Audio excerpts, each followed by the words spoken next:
بسم اللہ الرحمن الرحیم۔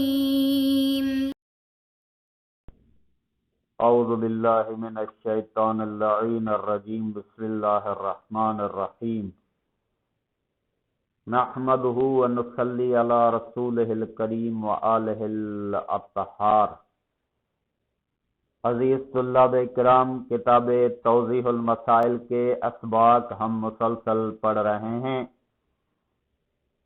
جن اسباق میں سے آج ہم سبق نمبر 121 شروع کر رہے ہیں کہ جس کا عنوان ہے جعالہ کے احکام۔ جعالہ جعل سے لیا ہوا ہے، یعنی کسی کے لیے کوئی چیز قرار دینا، کسی کے لیے کوئی چیز قرار دی جائے کہ اگر میرے لیے فلاں شخص، کوئی بھی شخص یہ کام انجام دے تو میں اسے مثلا اتنا انعام دوں گا یا اتنی اجرت دوں گا، تو اس صورت میں اگر وہ شخص وہ کام انجام دیتا ہے تو اسے وہ اجرت، وہ انعام جو ہے اسے دیا جائے گا۔ اب آگے اس کی تفصیل میں ہم پڑھیں گے کہ جعالے کی تعریف کیا ہے اور جعالہ کے احکام وغیرہ کیا ہیں۔ تو شروع کرتے ہیں۔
اب آ جاتے ہیں مسئلہ نمبر 2182۔ جائل کے لیے ضروری ہے کہ بالغ اور عاقل ہو اور اپنے ارادے اور اختیار سے معاہدہ کرے اور شرعاً اپنے مال میں تصرف کر سکتا ہو۔ یعنی وہ چار چیزیں کہ جو عموماً معاملے کی شرائط میں پہلے بھی بیان ہو چکی ہیں کہ بالغ ہو، عاقل ہو، اختیار و ارادے کے ساتھ معاہدہ کرے یا معاملہ کرے، اور شرعاً اپنے مال میں تصرف کرنے کا حق رکھتا ہو، کر سکتا ہو۔ یہ چیزیں اگر ہوں تو اس صورت میں جائل بن سکتا ہے۔ اس بنا پر سفی یعنی وہ شخص جو بے مقصد امور میں پیسے خرچ کرے گا، جعالہ صحیح نہیں ہے۔ یعنی اس کا سفی جو ہے وہ جو فضول کاموں میں پیسے خرچ کرتا ہے وہ اس کا جعالہ صحیح نہیں ہے، وہ جعالہ نہیں کر سکتا۔ اور بالکل اسی طرح دیوالیہ شخص کا جعالہ ان اموال میں صحیح نہیں جن میں تصرف کا حق نہ رکھتا ہو۔ دیوالیہ جو ہے وہ بھی البتہ اس کے لیے یہ ہے کہ جن اموال میں وہ تصرف کا حق نہیں رکھتا، اس میں یہ ہوتا ہے کہ دیوالیہ جو ہوتا ہے اس کے لیے چند اموال میں تصرف کا حق نہیں ہوتا، کچھ اموال میں اس کے لیے تصرف کا حق ہوتا ہے۔ تو جن اموال میں وہ تصرف کا حق نہیں رکھتا اس میں جعالہ نہیں کر سکتا، اس میں اگر جعالہ کرے گا تو وہ اس کا جعالہ صحیح نہیں ہے۔ تو یعنی خلاصہ یہ کہ یہ چار شرطیں ہوئی جعالہ کے صحیح ہونے کے لیے: بالغ ہو، عاقل ہو، ارادہ و اختیار سے معاہدہ کرے اور مال میں تصرف کر سکتا ہو۔ ورنہ یہ شرائط اگر نہیں ہوں گی تو جعالہ صحیح نہیں ہوگا۔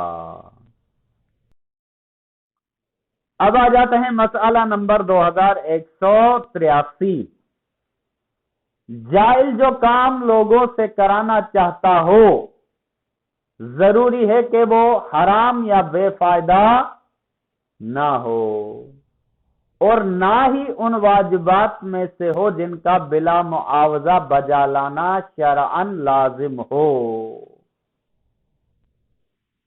کہتے ہیں کہ جائل نے جس چیز کا اعلان کیا ہے کہ میرے لیے کوئی شخص اس کام کو انجام دے، وہ حرام نہ ہو اور بے فائدہ نہ ہو اور نہ ہی ان واجبات میں سے ہو جن کا معاوضہ لینا حرام ہے۔ جیسے کہ مثلا پہلے بھی ہم نے بتایا تھا کہ مثلا تجہیز و تکفین یا کسی کی جنازہ نماز پڑھنا یہ واجب ہے، ہر صورت میں واجب ہے۔ یا مثلا کسی کے کہے کہ تو اپنی نماز انجام دے جو اس پر واجب ہیں، تو یہ بھی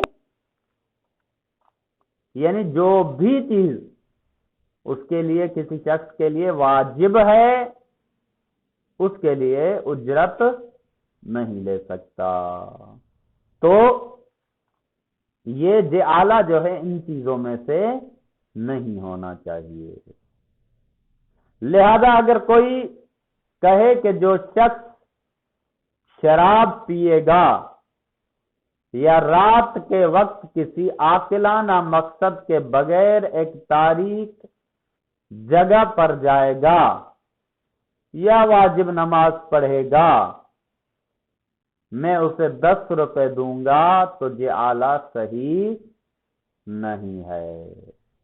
کہتے کہ اگر اس طرح سے اگر شراب کے لیے کہتا ہے تو حرام کام ہے اور حرام کو انجام نہیں دیا جا سکتا، چاہے اجرت پہ ہو چاہے کسی اعتبار سے بھی ہو۔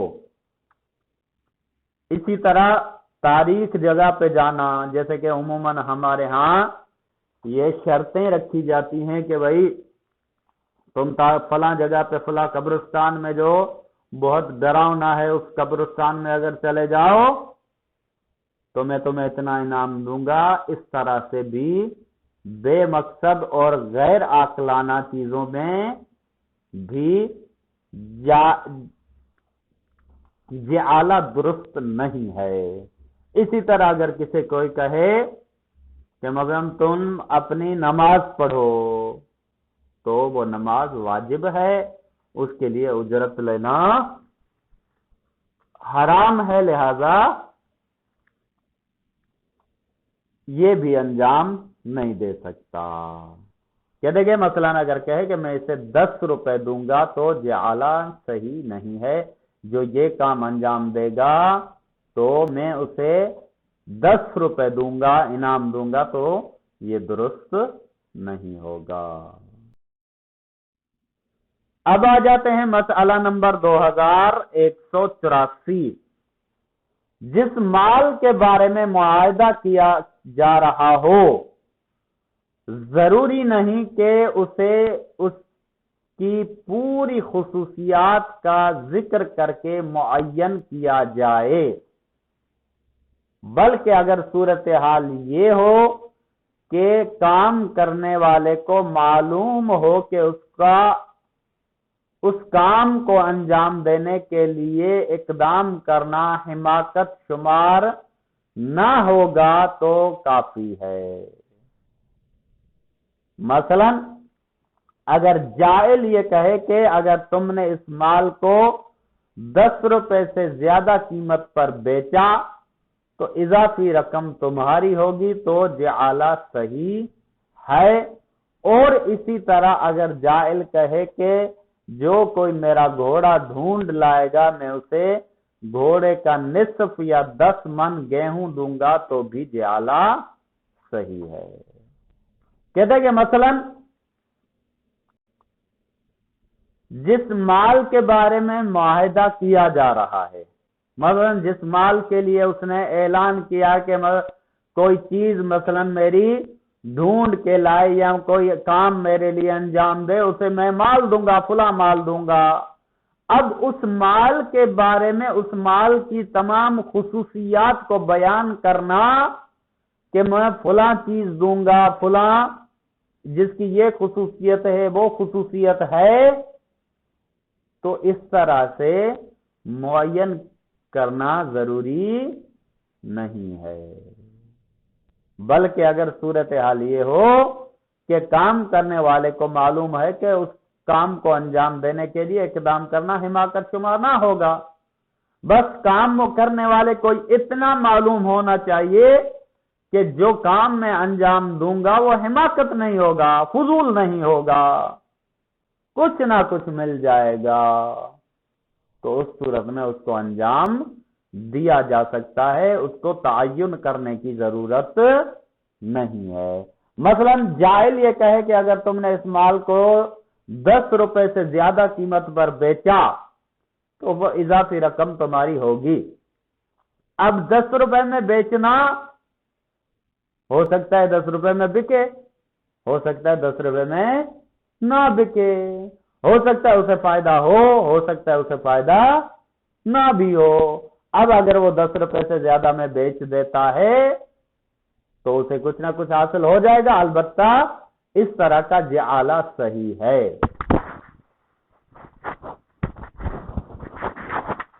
اچھا، اسی طرح اگر جائل کہے کہ جو کوئی میرا گھوڑا ڈھونڈ لائے گا میں اسے گھوڑے کا نصف یا 10 من گیہوں دوں گا. میں جو کوئی گھوڑا ڈھونڈ کر لایا آدھا گھوڑا اس کا ہو جائے گا یا 10 من گیہوں میں اسے دے دوں گا تو بھی جعالہ صحیح ہے. جعالے میں کوئی حرج نہیں ہے. یعنی بس معیار یہ ہے کہ حماقت شمار نہ ہو.